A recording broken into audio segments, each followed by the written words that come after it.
ॐ स्थापकाय च धर्मस्य सर्वधर्मस्वरूपिणे अवतारवरिष्ठाय रामकृष्णाय ते नमः। जननीं शारदां देवीं रामकृष्णं जगद्गुरुं पादपद्मे तयो श्रित्वा प्रणमामि मुहुर्मुहुः। नमः श्रीयतिराजाय विवेकानन्दसूरये सच्चित्सुखस्वरूपाय स्वामिने तापहारिणे। गुरुब्रह्मा गुरुर्विष्णुः गुरुर्देवो महेश्वरः गुरुस्साक्षात् परब्रह्म तस्मै श्रीगुरवे नमः।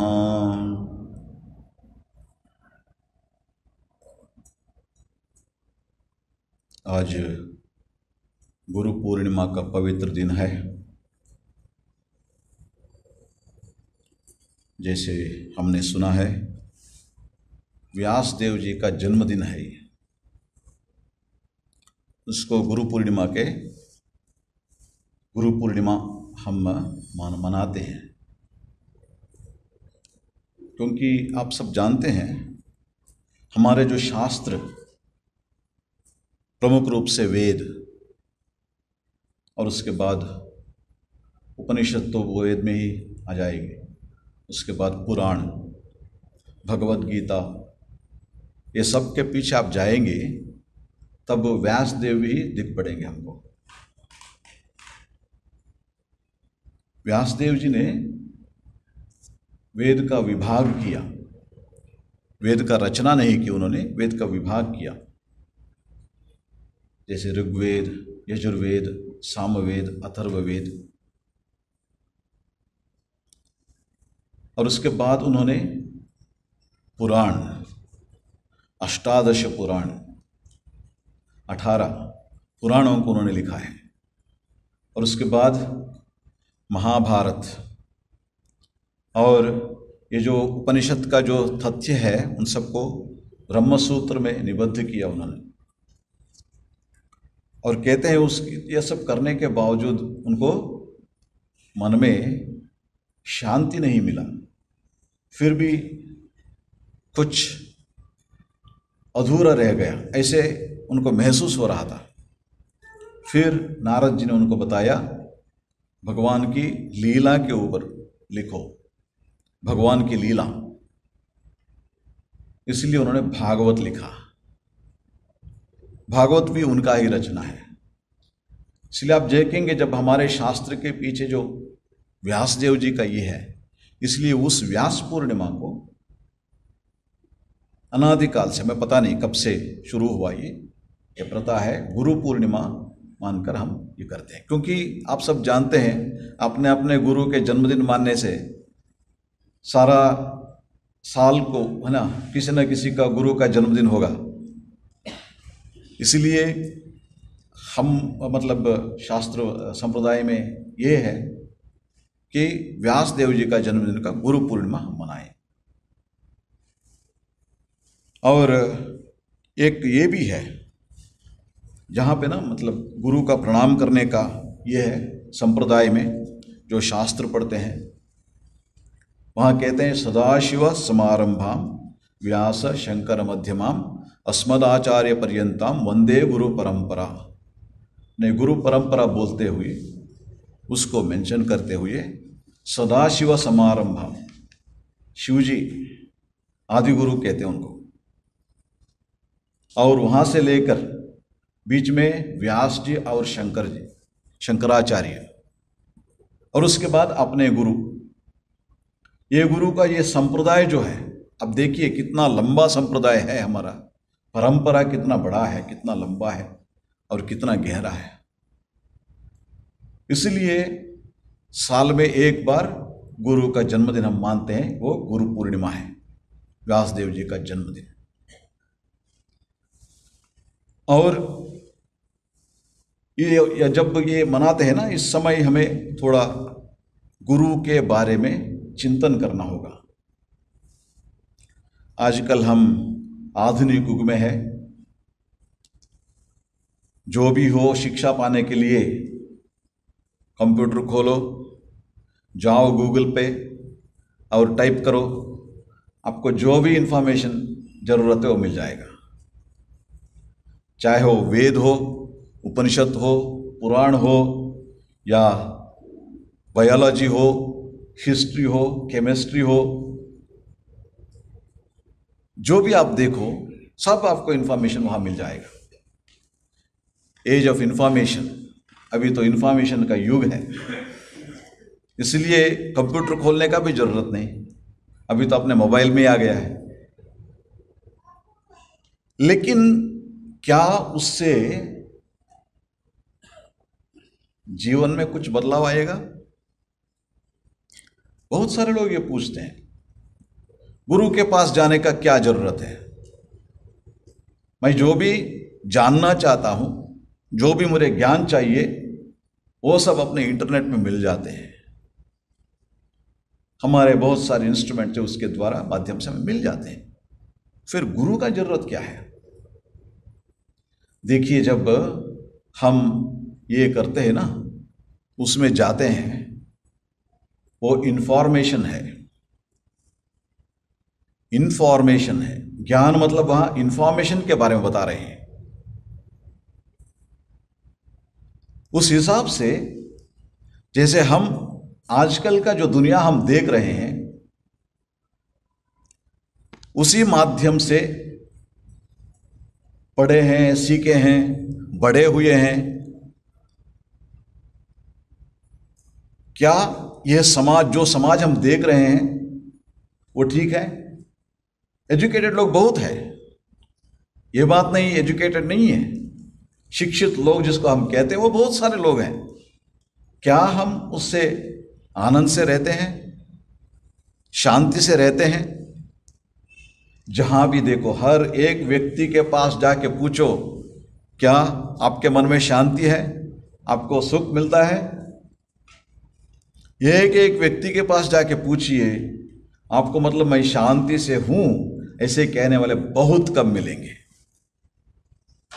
क्योंकि ये जो इंफॉर्मेशन है ना, ये इंफॉर्मेशन ही है, वो व्यक्ति का व्यक्तित्व के ऊपर कोई प्रभाव नहीं डालेगा। जैसे द्वारकेशान जी बोल रहे थे उस समय ना, जो गुरु है ना, और आप सब इंफॉर्मेशन वो सब ये करते हैं, लेकिन उससे नहीं होगा अपने जीवन में परिवर्तन। अपने जीवन में परिवर्तन लाने के लिए आपको एक गुरु का जरूरत है। क्योंकि ये जो विद्या के बारे में हम कह रहे हैं, वो अध्यात्म विद्या है। अध्यात्म विद्या है, आत्मानम अधिकृत्य। पहले अपने अंदर बदलाव लाना चाहिए, परिवर्तन, ट्रांसफॉर्मेशन। इंफॉर्मेशन नहीं है ये ट्रांसफॉर्मेशन। क्योंकि आप मैथमेटिक्स सीखना चाहो, आप जैसे भी रहो, आपका कैरेक्टर कैसे भी हो, कोई प्रॉब्लम नहीं, आप सीख सकते हो। इंजीनियरिंग जाना चाहते हो, ठीक है, और कोई आईएएस ऑफिसर बन सकते हैं, वो उससे कैरेक्टर का कोई संबंध नहीं है। वहां भी कैरेक्टर सर्टिफिकेट मांगवाते हैं, और कोई भी वो दे सकते हैं उसको, कैरेक्टर सर्टिफिकेट है ना, वो कोई दे सकते, क्योंकि जिसने दे रहा है उसको भी कैरेक्टर नहीं है, और तब उसका वैल्यू क्या रहेगा? मिल जाता है ना। स्कूल कॉलेज में आजकल है ना, कहीं भी जाओ वो कहते हैं अच्छा ये कैरेक्टर सर्टिफिकेट लेके आओ। वो जैसे बाजार में ये मिलते हैं ना, वैसे वो मिल जाते हैं, उसमें कोई ये नहीं है। लेकिन उससे अपने अंदर बदलाव तो थोड़ी आया। वो लाने के लिए गुरु चाहिए, जिसके जो है ना, गुरु पूर्णिमा हम मना रहे हैं। कौन से गुरु? गुरु का विशेषता क्या है?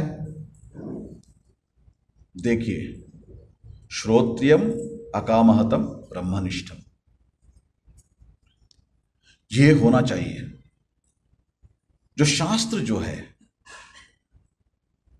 वेद, पुराण, अध्यात्म शास्त्र, इसको जिन्होंने सिर्फ पढ़ा नहीं, उसमें उनको समझा है और अव्रजिनम, उनमें कोई दोष नहीं, पवित्र है। अकामहतम मतलब ये विद्या दे रहे इसीलिए उसको पैसा चाहिए, नाम यश चाहिए, उसके लिए नहीं है। संपूर्ण रूप से निस्वार्थी जो हो, ये बहुत जरूरी है। क्योंकि आजकल ना ये अध्यात्म विद्या भी आपको मिल जाता है। आप ये कोर्स को ज्वाइन करो, इतना 1000 रुपए देने से उसका ये होगा, और आपको बस समाधि भी सिखा देंगे। हम तो आजकल सब कुछ ना ये पैसे के इसमें चक्कर में हम लगा देते हैं। जितना ज़्यादा पैसे लेंगे वहाँ और भी अच्छा हो सकता है, वो मतलब मिलेगा। जैसे बच्चों को स्कूल में भेजते हैं ना, अच्छा शिक्षा मिलने के लिए ज़्यादा जो वहाँ पर है वहाँ जाना चाहिए, ज़्यादा फीस जहाँ देते हैं। वैसे ही हम इसको भी मानते हैं, मतलब अच्छा ये करने के लिए क्या होना चाहिए, जितना अच्छा फीस करे। लेकिन शास्त्र कहता है अकामहतः, वो गुरु कैसे होना चाहिए, संपूर्ण रूप से निस्वार्थ, निस्वार्थ रूप से इसको सिखाना चाहिए। ऐसे गुरु होना चाहिए। जब भी पैसे के इसमें दे देंगे ना, तब तो हमारे युग में विद्या जो दिया जाता है पैसे लेके, इसलिए ये सिर्फ इंफॉर्मेशन है, ये इससे ट्रांसफॉर्मेशन नहीं होगा। जैसे अब पुराना जमाना में जाएंगे, गुरुकुल में जाते थे बच्चे, गुरुकुल में जाके राजा महाराजाओं को बच्चे भी हो, राजकुमार भी हो, लेकिन गुरुकुल में एक ही है, उसमें कोई फर्क नहीं है। सभी जाएंगे, वन में जाएंगे, समित लेके आएंगे, और गायों को खिलाने के लिए घास लेके आएंगे, परिष्कार प्रवचन सब करेंगे, सब काम करना पड़ता था, गुरु शुश्रूषा करना पड़ता था। ये सब करके और ये करेंगे। और देखिए जब आप वो जाते थे तब उनको कितना पैसे देते हो, फीस इतना है, कोई पूछते थे क्या? नहीं। बाद में जब शिक्षा हो गया, वो देने के लिए समर्थ हो गया, और उसके बाद वो गुरु दक्षिणे देते थे, वो भी अपना जो ये जो भी जितना शक्ति हो उतना। पहले कभी मतलब ये विद्या है ना, पैसे दे के विद्या देने का संप्रदाय नहीं था एकदम। जब ये पैसे के मामला आ गया तब क्या हुआ, अकामहतः, वो ये है ना, मतलब जो निस्वार्थ है वो भाव चला गया। जब स्वार्थ आ गया बीच में, अध्यात्म विद्या नहीं मिलता है। क्योंकि ये अध्यात्म विद्या पाने के लिए जो पहले ये जो ये है वो है विवेक वैराग्य, ये होना चाहिए। इसके बिना आध्यात्मिक जीवन में आगे बढ़ना मुश्किल है, असाध्य है। विवेक और वैराग्य मतलब निस्वार्थता, वो नहीं हुआ, फिर आध्यात्म मार्ग में कैसे आगे बढ़ेंगे? सचमुच मिलता है इसका ये नहीं है मतलब कुछ भी नहीं मिलेगा, लेकिन आपको ब्रह्म ज्ञान चाहिए, तब तो आपको विवेक वैराग्य, और उसके बाद शमदमाद षट्संपत्ति बोलते हैं, शम दम इंद्रिय निग्रह, और उसके बाद मुमुक्षुत्व, मोक्ष की कामना। और कुछ भी नहीं इस दुनिया से मेरे को और कुछ भी नहीं चाहिए, सिर्फ मोक्ष चाहिए। जब ऐसे व्यक्ति गुरु बनेंगे साधना करके, तब उसका प्रभाव शिष्य में भी होगा। जब वो नहीं है, मतलब जो कोई आध्यात्म विद्या देने के लिए शुरू कर देते हैं, आधुनिक युग में जो हो रहा है आजकल ना, तब शिष्य वैसे की वैसे रहेगा और गुरु भी वैसे की वैसे रहेगा। क्योंकि आध्यात्म विद्या के लिए अपने अंदर बदलाव, ट्रांसफॉर्मेशन, परिवर्तन जिसको बोलते हैं, वो आना बहुत जरूरी है। उसके बिना आध्यात्म मार्ग में आगे बढ़ना असंभव है। मैं जैसे हूं वैसे ही रहूंगा। आजकल ना वो टी शर्ट में लिखा रहता है, I am what I am, बस हो गया। ठीक है, अच्छी बात है, हमें कोई तकलीफ नहीं है, लेकिन मैं ध्यान करूंगा, है ना, I am what I am लिख के फिर मैं ध्यान करूंगा, ये नहीं होगा। बदलाव आना चाहिए, बदलाव बिना बदलाव वो नहीं होगा। इसलिए ये गुरु है ना, गुरु और शिष्य, ये जो गुरु को हम ढूंढते हैं तब उस समय ये याद में रखना चाहिए। और इसीलिए गुरु का जरूरत आध्यात्मिक जीवन में सबसे ज़्यादा आवश्यक है। सच्चे गुरु का मार्गदर्शन बहुत जरूरी है और उनके बिना आध्यात्मिक जीवन में आगे नहीं बढ़ सकते। वैसे आप पूछ सकते हैं क्या ये असंभव है? श्री रामकृष्ण कहते हैं कई कई लोगों को संभव है, जिसमें व्याकुलता हो, जिसके अंदर व्याकुलता हो। व्याकुलता का मतलब क्या है? भगवान के दर्शन के बिना मैं जी नहीं पाऊंगा, भगवान के दर्शन के बिना मैं जी नहीं पाऊंगा। जैसे पानी के अंदर डूबा हुआ इंसान श्वास के लिए तड़पता है, वैसे ही क्या कोई भगवान के लिए तड़पेंगे? उसको व्याकुलता कहते हैं। उस अवस्था में बिना गुरु हो सकता है। भगवान श्री रामकृष्ण के जीवन में आप देखिए, उनका जीवन पढ़िए, उनको हुआ था व्याकुलता, व्याकुल होकर उठता था मन। जैसे ही रोज शाम होता था, होते ही मंदिर की कुटी बाड़ी जो है उसके ऊपर जाके, मतलब वहां मंदिर के सामने खड़े होके रोते थे। और एक दिन चला गया, मां आपका दर्शन नहीं हुआ। मां मां पगले पुकारते थे, रोते थे। और एक दिन चला गया मेरे जीवन में, कब आपका दर्शन होगा? इतना व्याकुलता हुई थी। इसीलिए श्री रामकृष्ण को जब मां के दर्शन हुआ तब उनके कोई गुरु नहीं थे। पूजा करने के लिए एक मंत्र दीक्षा लिए थे, वो एक संप्रदाय के हिसाब से, लेकिन आध्यात्मिक जीवन में भगवान के साक्षात्कार के लिए सिर्फ व्याकुलता से उन्होंने भगवान के साक्षात्कार किया। वैसे तो एक श्री रामकृष्ण है और दूसरा कोई उदाहरण हमें मिलेगा या नहीं मिलेगा पता नहीं। इसलिए और सभी को एक योग्य गुरु का जरूरत है आध्यात्मिक जीवन में आगे बढ़ने के लिए।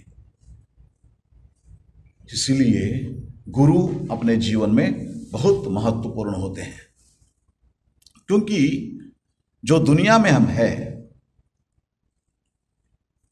उसका विशेषता क्या है? उसको देखिए, चंडी में, दुर्गा सप्तशती में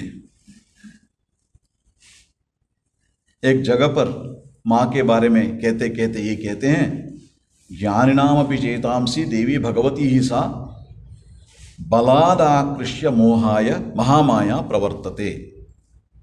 इस दुनिया महामाया का खेला है। हम जो जैसे देखते हैं ना वैसा नहीं है ये दुनिया, लेकिन ये समझ में आने के लिए बहुत समय लगता है। जीवन में बहुत सारे अनुभव का जरूरत होता है। जैसे हम देखते हैं वैसे नहीं है, क्योंकि जब थोड़ा सोचेंगे तब हमें ही पता चलेगा। हमको ऐसे देख के मतलब ऐसा ये है समझते हैं, लेकिन हमें भी बचपन था, कुछ साल के बाद फिर बुढ़ापे आ जाएंगे। इंसान भी एक जैसे नहीं रहेंगे, जगह भी एक जैसे नहीं रहेंगे, बदलाव होता रहता है। ये सब बहुत सारी चीज है, मतलब जैसे हम देखते हैं ये दुनिया वैसा नहीं है, इसलिए उसको माया कहते हैं। माया का मतलब ये दुनिया नहीं है, ऐसा नहीं है, लेकिन जैसे हम दिखते हैं वैसा नहीं है, जैसे दिख पड़ता है वैसा नहीं है। इसलिए वो क्या करते हैं, ज्ञानिनाम अपि, बड़े बड़े ज्ञानियों को भी मां क्या करती है, महामाया चेतांसी देवी, बुद्धि को हरण कर लेती है। मोहाय, मोहात, उनको मोह होता है। मोह मतलब क्या है? जब हम इस दुनिया को जैसे है वैसे उसको समझ के उसमें फंस जाते हैं, उसको मोह कहते हैं। सचमुच देख नहीं पाते, सत्य को नहीं देख पाते, तब क्या होता है, उसको मोह कहते हैं। तब बुद्धि है ना, उसका भाव अलग हो जाता है। उसमें जो विवेक जो है, सच क्या है और सच नहीं है, परमानेंट कौन सा है और टेम्पररी कौन सा है, ये समझने का शक्ति जब खो बैठते हैं उसको मोह कहते हैं। इसलिए ज्ञानियों का बुद्धि को भी हरण कर लेती है। महामाया प्रवर्तते। इसलिए इस दुनिया में हमें रास्ता कौन दे के दिखाएंगे? रास्ता कौन दिखाएंगे? अज्ञानतिमिरान्धस्य ज्ञानांजन शलाकया चक्षुरुन्मीलितं येन तस्मै श्री गुरवे नमः। अज्ञान में है मतलब सच को देख नहीं पा रहे हैं, क्योंकि शास्त्र में कहते हैं ना, मतलब मैंने को कह रहा मतलब जैसे हम दिख पड़ता है वैसा नहीं है। इसको समझने के लिए ईशावास्य उपनिषद में क्या कहते हैं? ईशावास्यमिदं सर्वम यत्किंच जगत्याम जगत। वही एक चैतन्य है, उनसे ये सब आवृत है, इस प्रपंच, इस दुनिया। भगवद गीता में भगवान श्री कृष्ण कहते हैं ईश्वर सर्वभूताम हृदय अर्जुन तिष्ठति। सबके अंदर वो बैठा है, इस दुनिया में है, अपने अंदर भी है। लेकिन हम देख सकते हैं क्या? हम जो देखते हैं ये फिजिकल वर्ल्ड, उसको भी हम देखते, उसको सच मानते हैं, लेकिन उसके पीछे जो सत्ता है, वो चैतन्य है, ये समझ में नहीं आता। इसलिए इसको समझाने के लिए जिन्होंने इसको देखा है, जिनको इसको अनुभव किया है, ऐसे एक व्यक्ति, चाहे उनको गुरु कहते हैं, अज्ञान तिमिरांधस्य, अज्ञान के अंधकार से जो अंध हो गए, अज्ञान के कारण अंध हो गए, मतलब आंखें तो खुले हैं, सच को नहीं देख पाते, ऐसे व्यक्ति को ज्ञानांजन शलाकया, ज्ञान का किरण को देके, ज्ञान का प्रकाश देके, चक्षुरुन्मीलितं येन, हमारे आंखें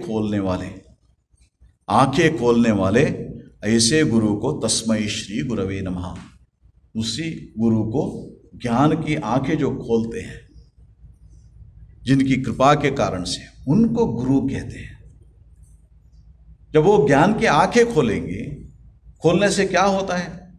इस दुनिया को जैसे है वैसे ही देखते हैं। श्री रामकृष्ण कहते थे, जब ये है ना, इंसान को देखे कहते थे, देखो ये सब बाहर की आकृति है,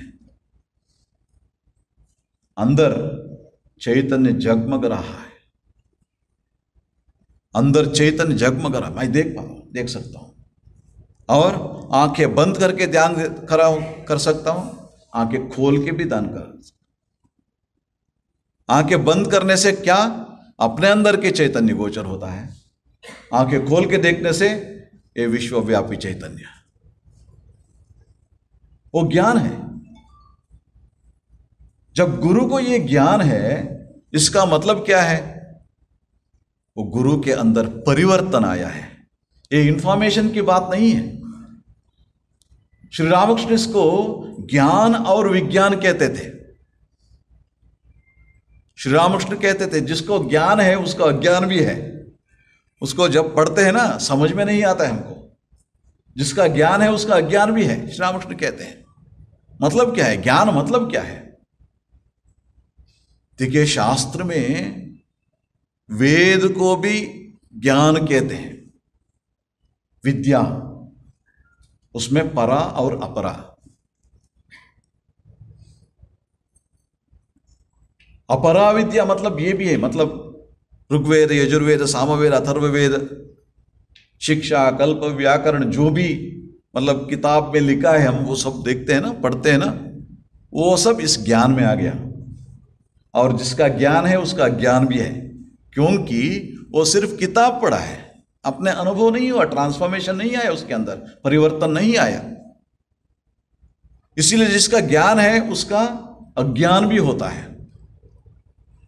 और जब इससे परे जाएंगे, विज्ञान होगा, विज्ञान, तब इस दुनिया को जैसे है वैसे ही देखते हैं। ऐसे गुरु ही अपने ज्ञान की आंखें खोल सकते हैं। उनके मार्गदर्शन में अपने आंखें खोलेंगे। इसलिए ऐसे गुरु के एक मार्गदर्शन बहुत जरूरी है। और इसके बाद ये जो हम गुरु के बारे में बहुत सारे बातें कहते हैं, क्या शिष्य के लिए कोई आवश्यकता नहीं है? गुरु कृपा से सब कुछ होगा? होगा। ऐसे गुरु हैं, कृपा से किसी को भी मुक्ति दे सकते हैं, लेकिन ऐसे नहीं करते। एक बार स्वामी विवेकानंद अमेरिका में माइंड, मन, उसके बारे में स्पीच कर रहे थे, लेक्चर। बीच में रोक के वापस आ गए, बीच में। वैसे तो स्वामी जी का शुरू हुआ, मतलब जो भी थॉट है ना, वो प्रोसेस चलता था, इसलिए सब सोच रहे क्या हो गया, क्या हो गया। अंदर बैठ के स्वामी जी मौन होकर बैठ गए। बस किसी ने स्वामी जी से पूछा, स्वामी जी कहते हैं देखो, जब मन के बारे में बोल रहा था ना, तब सबके मन मेरे सामने गोचर हुआ। कैसे? मिट्टी, क्ले, जैसे मूर्ति बनाने के लिए मिट्टी बनाते हैं ना, तैयार करते हैं ना, वैसा। और उसको मूर्ति क्या करते हैं? बनाते हैं, जो भी आकार है वो दे सकते हैं, क्योंकि वो गीला हुआ मिट्टी है। पानी मिक्स करके उसको तैयार करते हैं मूर्ति बनाने के लिए। वैसा ही स्वामी जी को हर एक के मन ऐसा लगा, मतलब जो शेप देना चाहता था मैं, उसको जो आकार देना चाहता था, देने का सामर्थ्य था मेरा। फिर क्यों नहीं किया स्वामी जी आपने? हम उद्धार हो जाते थे। फिर स्वामी जी ने कहा नहीं, किसी का जो प्रारब्ध है उसमें हस्तक्षेप नहीं करना चाहिए। हर एक का प्रारब्ध जो है, हर एक को अपने आप अनुभव करना चाहिए। यह प्रकृति का एक नियम है, इसलिए उसमें कोई ज्ञानी, कोई महात्मा हस्तक्षेप नहीं करेंगे। इसीलिए इसके लिए शिष्य के अंदर जो तैयारियां हैं उसका जरूरत है। वो क्या है? पहले मैंने बताया, विवेक और वैराग्य। विवेक का मतलब क्या हुआ? देखते देखते धीरे धीरे अनुभव होता है। क्या? इस दुनिया जो है वो बदलने वाला दुनिया है।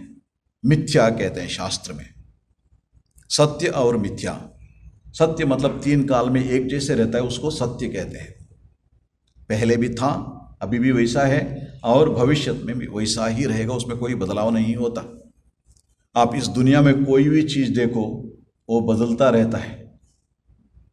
अपने शरीर जो है ना, हमें लगता है ये वैसा ही है, मतलब आज जैसे है वैसे कल भी है और कल भी था, हम समझते हैं। लेकिन आप जो बायोलॉजिस्ट है ना, उनसे पूछिए इसके अंदर कितना वो सेल्स जो होते हैं वो मरे हैं और नया सेल्स आए हैं।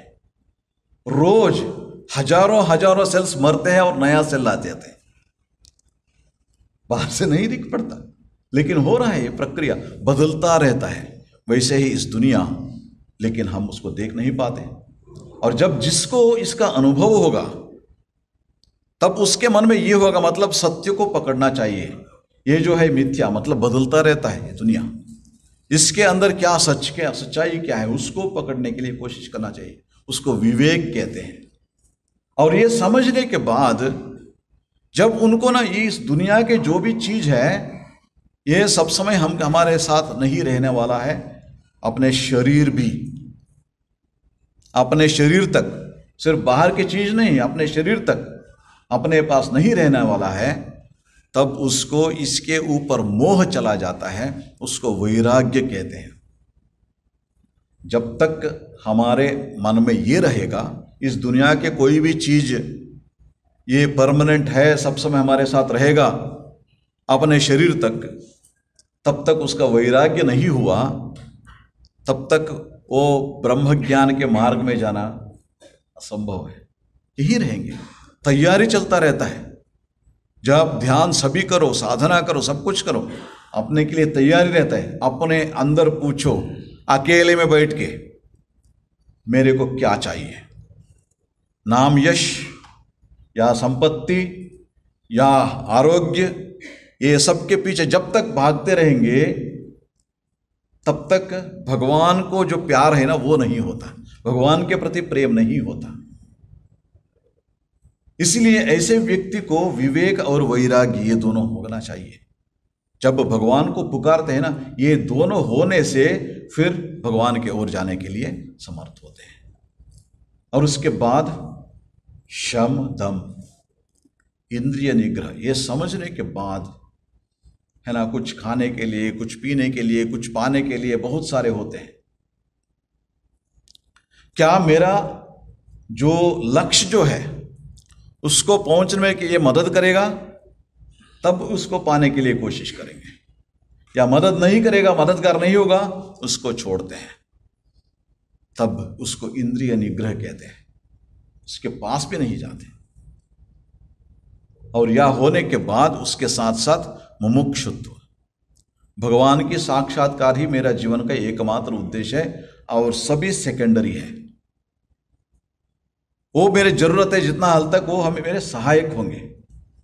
इसको मुमुक्षुत्व कहते हैं, मोक्ष इच्छा, भगवान के साक्षात्कार के लिए जो कोशिश करेगा, ये एक आदर्श शिष्य है। ऐसे शिष्य जब गुरु के पास जाता है, गुरु का उपदेश उसमें बहुत जल्दी काम करता है। इसका मतलब ये नहीं आया हमारे अंदर और भगवान को पुकारेंगे नहीं जब तक हमें ये सब है ना गुण हमारे अंदर नहीं आता है, ये बात नहीं है।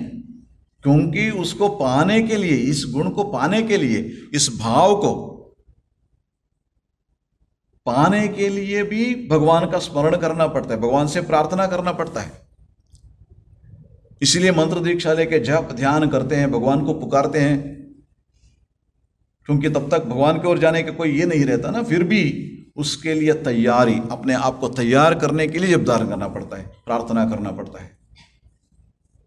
इसीलिए ये जब ऐसे एक शिष्य, मतलब उसको मन में ये है अपने अंदर परिवर्तन लाना चाहिए, जब तक ये भाव नहीं होगा तब तक गुरु का उपदेश उसमें काम नहीं करेगा, प्रभाव नहीं डालेगा। इसलिए हम जो भी आध्यात्मिक मार्ग में भगवान के जो दर्शन के लिए जो भी कोशिश करते हैं, हमारे अंदर मन में ये भाव आना होगा, मेरे अंदर परिवर्तन लाना चाहिए और मेरे को जो भगवान के ओर जाने का ये है ना व्याकुलता, जिसको ठाकुर जी कहते हैं श्री रामकृष्ण, उसको लाना चाहिए, उसको बढ़ाना चाहिए। तब गुरु का उपदेश काम करना शुरू करता है, नहीं तो उसके लिए तैयारी होना चाहिए। शास्त्र में इसके बारे में बहुत सारे उदाहरण देते हैं। मन की महिला जैसे मिरर है आपके हाथ में, और इस मिरर को देखने के लिए, मिरर में अपना जो इमेज जो है उसको देखने के लिए मिरर साफ रहना चाहिए, तब भी अपने जो चित्र जो है उसके अंदर दिख पड़ेगा, प्रतिबिंब दिख पड़ेगा। साफ नहीं हो, है हमारे पास मिरर लेकिन नहीं देख पाते हैं। इसलिए शास्त्र कहते हैं पहले उसको दूर करो, मन की मैला दूर करो, मन की मैला दूर करो। और ये मैला क्या है? मन की मैला मतलब क्या है? हमारे जो इस दुनिया को पकड़ के रहते हैं ना, वो मैला है।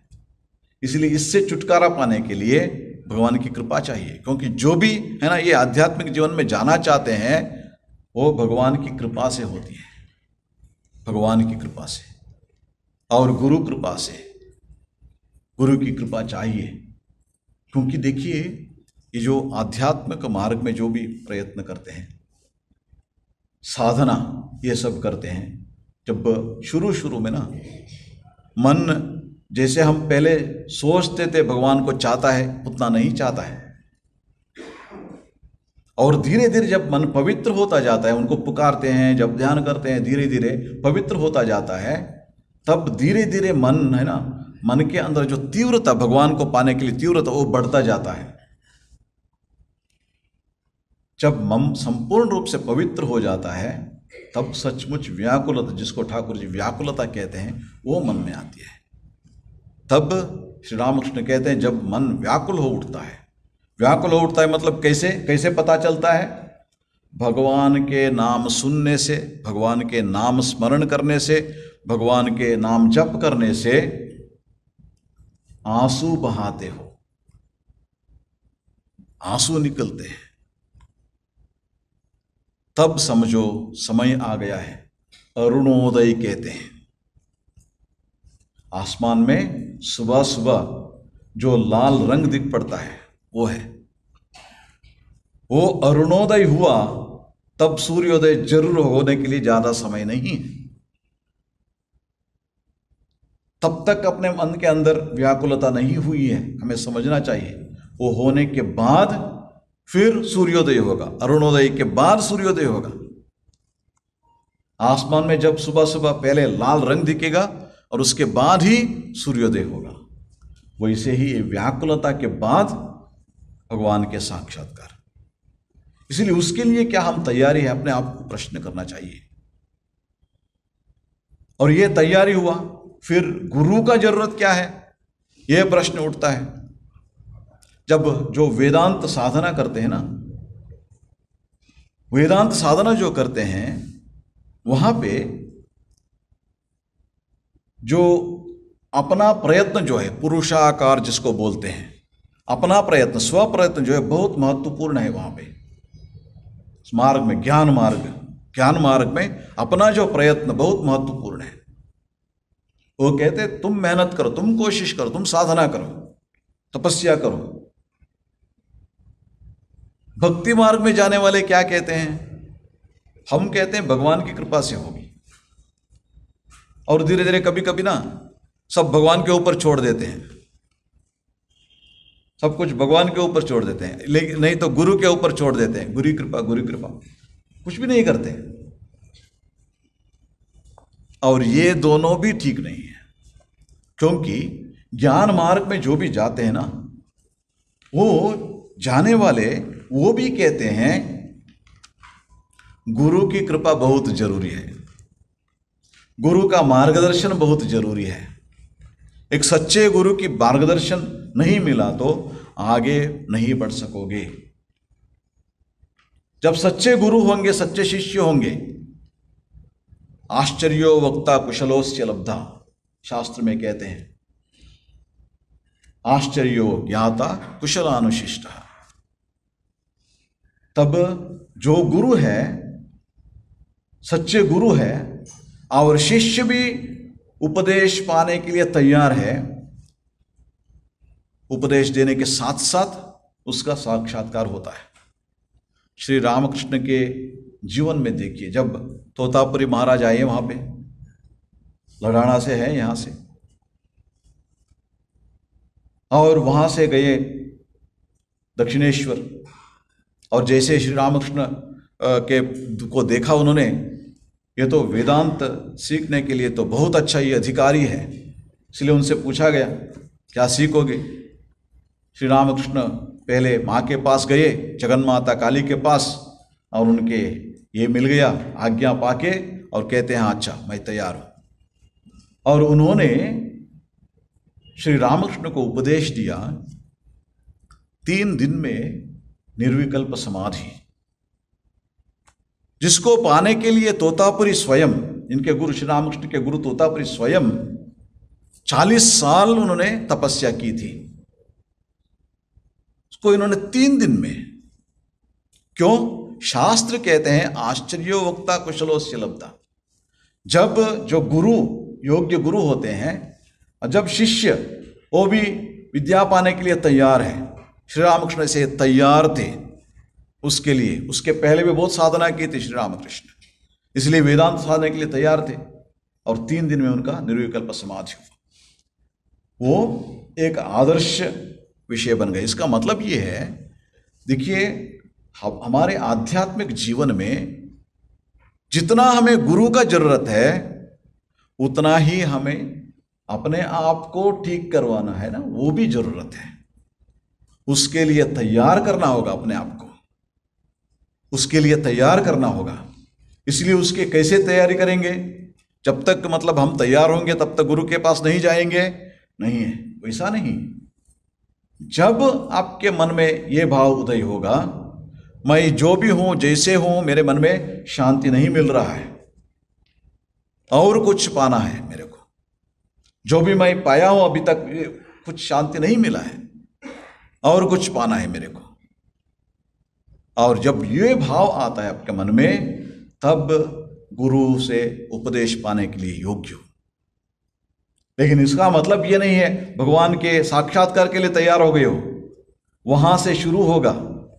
जैसे कोई किंडरगार्टन में एडमिशन देके 3 साल में मेरे को डॉक्टर बना दो, नहीं कह सकते ना।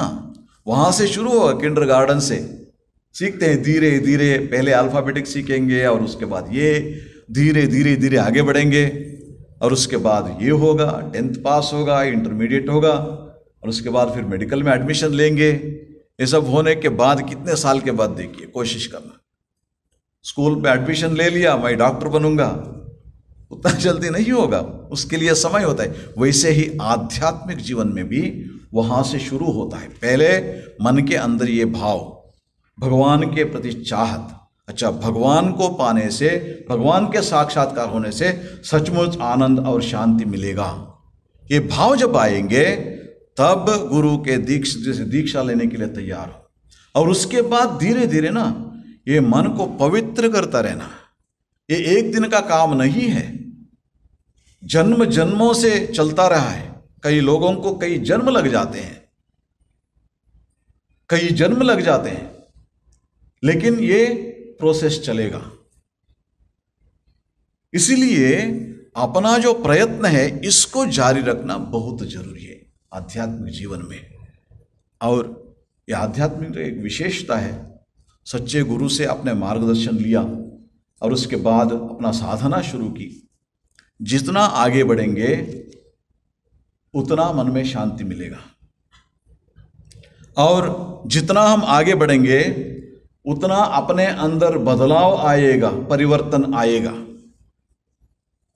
जो पहले हर चीज के लिए झूठ बोलता था, वो बोलने से पहले तो सोचता है, वो भी एक परिवर्तन है, अपने अंदर बदलाव है। जो भी कुछ भी देखता था उसको पाने का चाहत होता था उसके मन में, अभी 10 बार सोचता है। कोई चीज चाहत होने के लिए ना, चाहने के लिए उसको भी सोचता है। वैसे धीरे धीरे अपने अंदर बदलाव आता रहता है, क्योंकि यह भी बहुत जरूरी है। भक्ति मतलब भगवान के अंदर इसमें भक्ति हो गया, मैं ऐसे जैसे रह गया, वो नहीं होगा।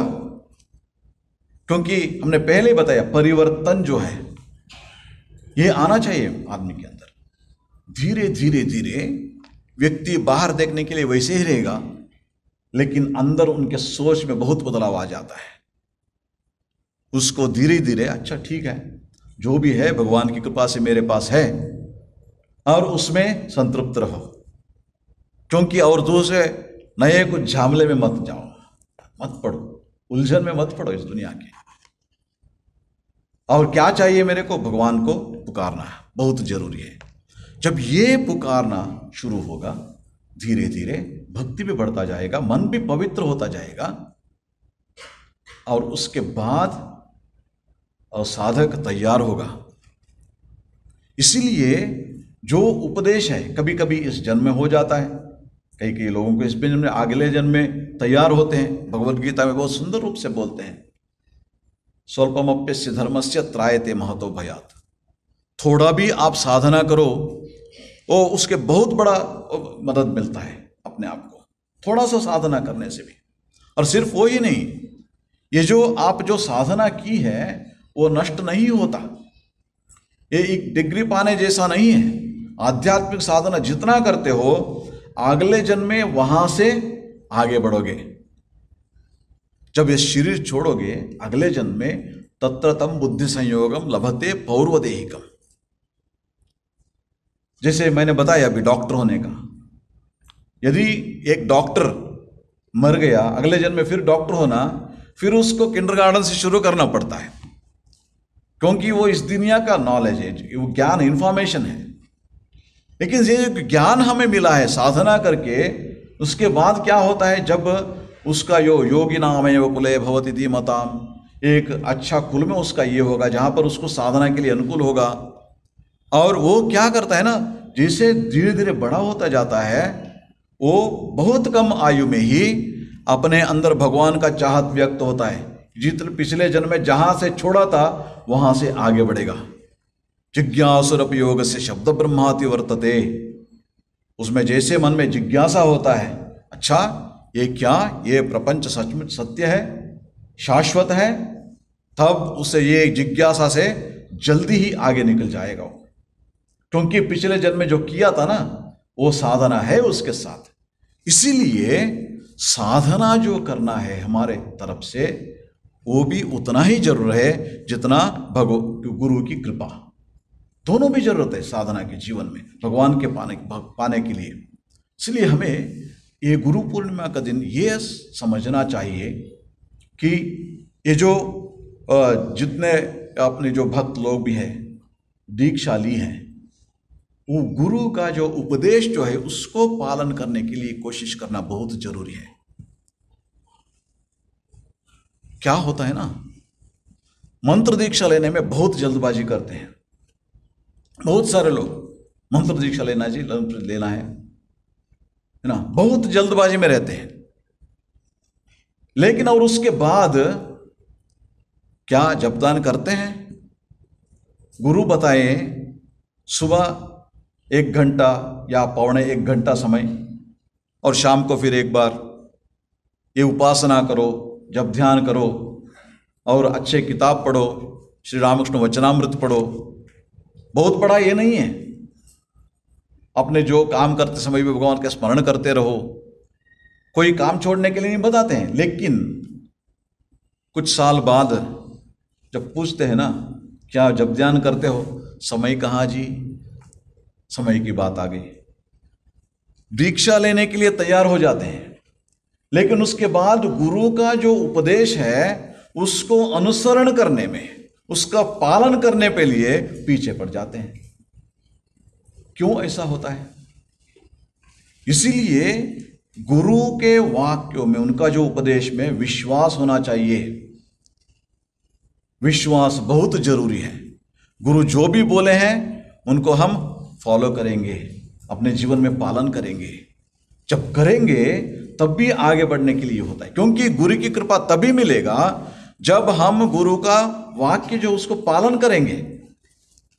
सचमुच जो गुरु का जो कृपा हमारे ऊपर होगा जब हम गुरु का उपदेशों का अपने जीवन में लाने के लिए कोशिश करेंगे, उसके लिए प्रयत्न करेंगे। मन तो देखिए एक जैसे नहीं रहता है।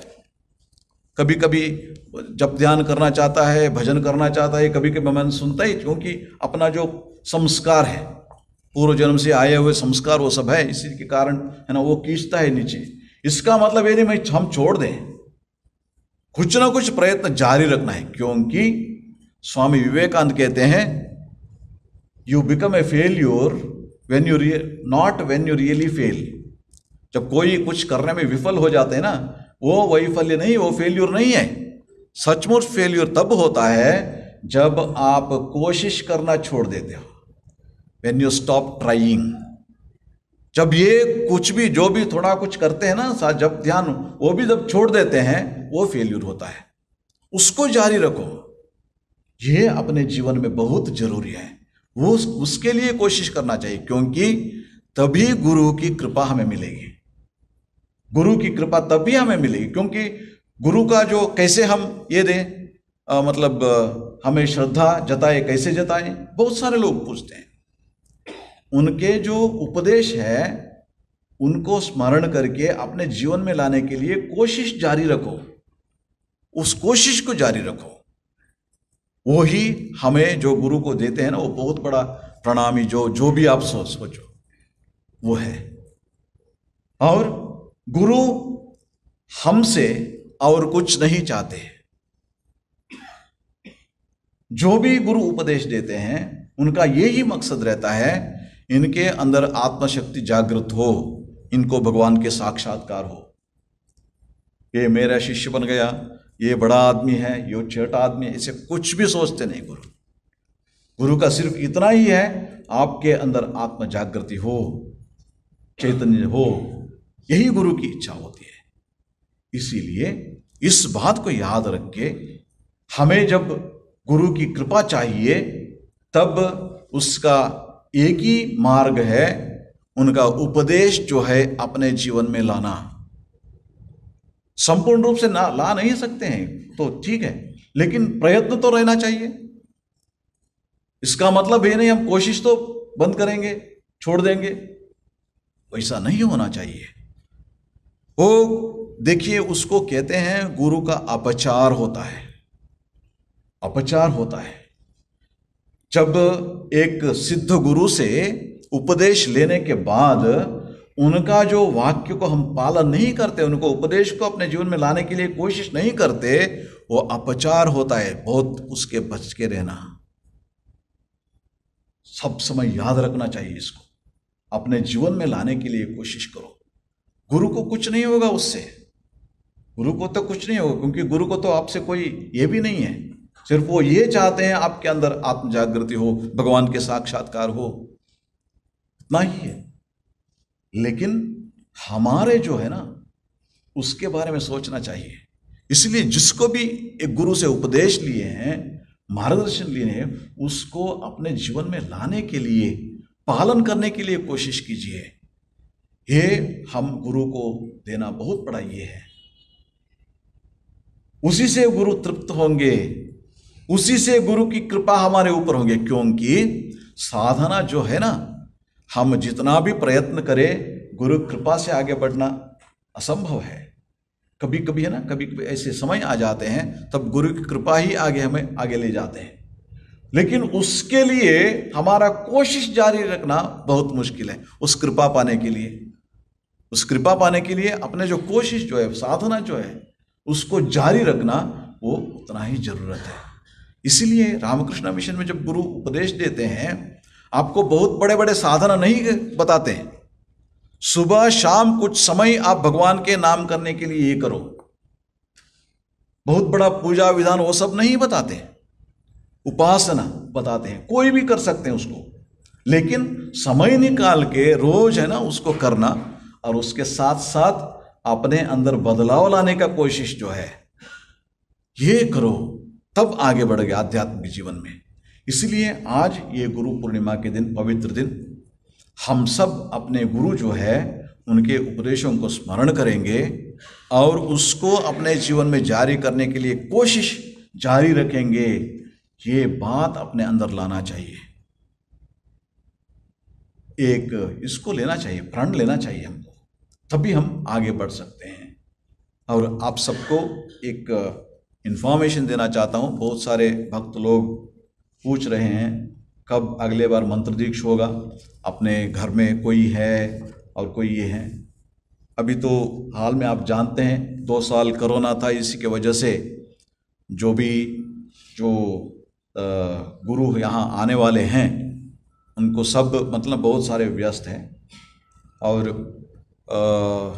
अगले अप्रैल महीने में, आने वाले अप्रैल महीना है 2023 अप्रैल में गौतमान जी महाराज यहाँ आने के लिए अभी एक्सेप्ट किए हैं। आप सब पूछ सकते हैं क्यों इतना समय लगता है, क्योंकि आप जब देखेंगे उनका जो आइटिनरी देखेंगे इतना ज़रूरी है बहुत सारे जगहों में, इसलिए वो तो अप्रैल में सिर्फ स्वामी जी समय दिए हैं। तब आएंगे, मंत्र दीक्षा जो भी लेना चाहते हैं ऑफिस में जाके अपने नाम और नंबर वो सब ये करिए। जब भी उसका फिक्स होगा, प्रोग्राम सच फिक्स होगा, तब आपको हम इंफॉर्मेशन देंगे।